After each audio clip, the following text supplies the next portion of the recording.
దుర్మార్గుడువా నీవు, నిన్ను నమ్మి నా ఇంట్లో తీసుకొచ్చుకొని నమ్మకంగా ఉంటావని ఏదో పని చేస్తామని ఉంచితే ఇంత ఘాతకానికి ఒడిగడతావని చెప్పి అతన్ని చెరసాలకు అప్పగించాడు. 2 సంవత్సరాలు చెరసాల ఆ యొక్క శిక్ష విధించాడు. సంతోషంగా చెరసాల శిక్ష అనుభవించాడు. 2 సంవత్సరాల తర్వాత తిరిగి బయటికి రావటం జరిగింది. ఆ తర్వాత నీవు నీతిమంతుడవని, యథార్థవంతుడవని, నువ్వే తప్పు చేయలేదని, ఏ పాపము చేయలేదని నేను ఎరుగుదును అన్నాడు. రాజు అన్నాడు ఆ మాట. దేవునికి మహిమ కలుగును గాక. అర్థమవుతున్నాయా? అంటే నీతిమంతుడు ఇంట్లో ఉన్న నీతిగానే ఉంటాడు, బయట ఉన్న నీతిగానే ఉంటాడు, తల్లి దగ్గరైనా తండ్రి దగ్గరైనా నీతిగానే ఉంటాడు, స్నేహితుల దగ్గరైనా నీతిగానే ఉంటాడు, వాడు హాస్టల్లో నీతిగానే ఉంటాడు, కాలేజీలో నీతిగానే ఉంటాడు, వాడు 10 మంది కుర్రలతో వెళ్ళిన నీతిగానే ఉంటాడు. ఎందుకంటే వాడికి దేవుని భయము ఎరిగిన వాడైతే, దేవుని వాక్యము తెలిసిన వాడైతే వాడు నీతిగానే నడుచుకోవడానికి ఇష్టపడతాడు. కారణము దేవుని తెలుసుకున్న వ్యక్తి అయితే ఆ నీతిగా జీవించడానికి అలమర్చుకుంటాడు.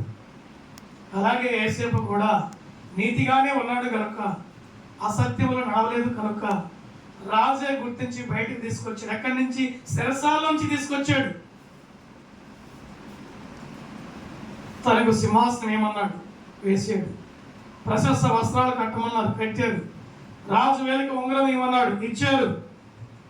రాజు తిరిగేటువంటి 3వ రథం మీద ఊరేగించండి యేసేపుని అని చెప్పి రాజు సమస్తం ఆర్డర్ ఇచ్చాడు. రాజు ఆర్డర్ ఇచ్చినాక తిరిగే ఉంది. చక్కగా ఊరేగించి అతనికి ఒక అధికారం ఇచ్చి, ప్రశస్త వస్త్రాలు వేసి, రాజు పక్కన సింహాసనం ఇచ్చి, ఇది నీ స్థానం అని చెప్పి రాజు అవకాశం ఇచ్చాడు. ఇదంతా జరగడానికి ఎవరు కారణం అంటే సర్వశక్తులైనటువంటి ప్రభువే కారణము. ఆయన కనుదృష్టికి ఏది మరుగై ఉండదు. అంటే నువ్వు పాపం చేసావా, నీతిగా ఉండవా చూస్తున్నాడు. అబద్ధం ఆడుతున్నావా, నీతిగా మాట్లాడుతున్నావా ఆయన చూస్తున్నాడు.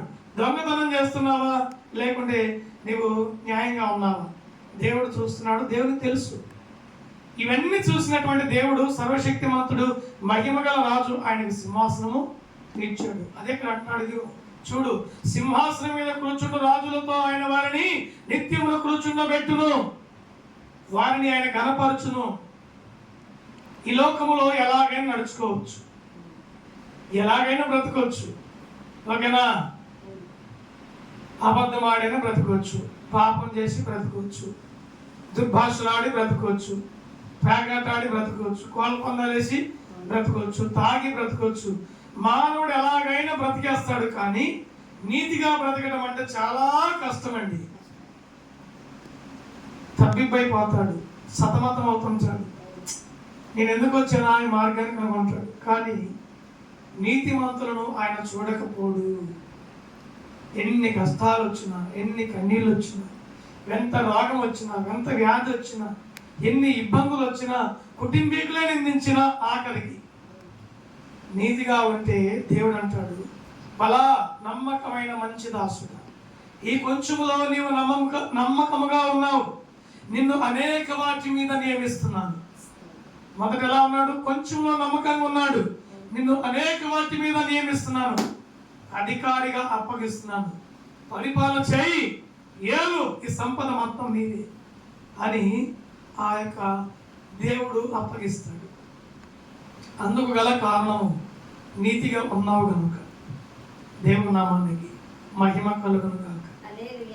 పెద్ద ఆయన యేసయ్య గారు ఒక మాట చెప్పారు.